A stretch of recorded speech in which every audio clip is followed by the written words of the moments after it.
as we see shifting behaviors demanding food products are aligned to the reality of the choices that people are making and its impact on the environment.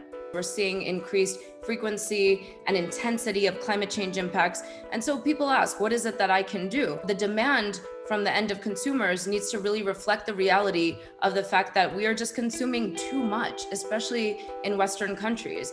We can really reduce generally our intake of problematic products that are primarily animal protein and products that don't really need to travel the world to get to our plates. The quick answer to this is eat less animal protein and really make sure that the foods you eat are locally sourced, because it takes a lot of energy and to get products around the world onto your plate. Ultimately, there's no need to demand certain products or certain fruits all year round. Why do we need watermelon 12 months out of the year? Sometimes even those who want to be more conscious consumers of certain food products don't have access to them. So this needs to be a top-down effort where food products are made available, and these products are nutritious and go longer ways for people that are trying to ensure that they feed themselves and their families in a healthy and safe way. Individuals can also demand that of local groceries and make a point to support community level farmers markets and encourage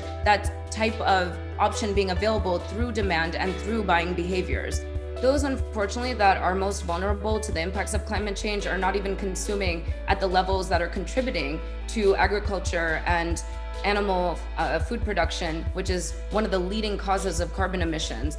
And we need to overhaul those systems to make it more sustainable. What individuals can do, and those who are not consuming as much as the West, can still recognize that there is no need for animal protein, not just because of the fact that there's a negative impact on the planet, but because of health issues as well. Our interaction with the natural environment and with animals that has resulted not just in degrading of our planet, but it's also increasing the likelihood of infectious disease to emerge.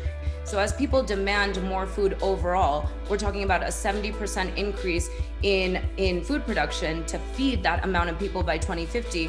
We're degrading the soil, and we're actually destroying actual arable land from which to produce this sustenance for people. So it's a really vicious cycle, and we have to break it if we're going to be able to nutritiously feed the 10 billion people we're locked into on a planet that is 1.5 degrees warmer, so that much more difficult to farm in and to scale.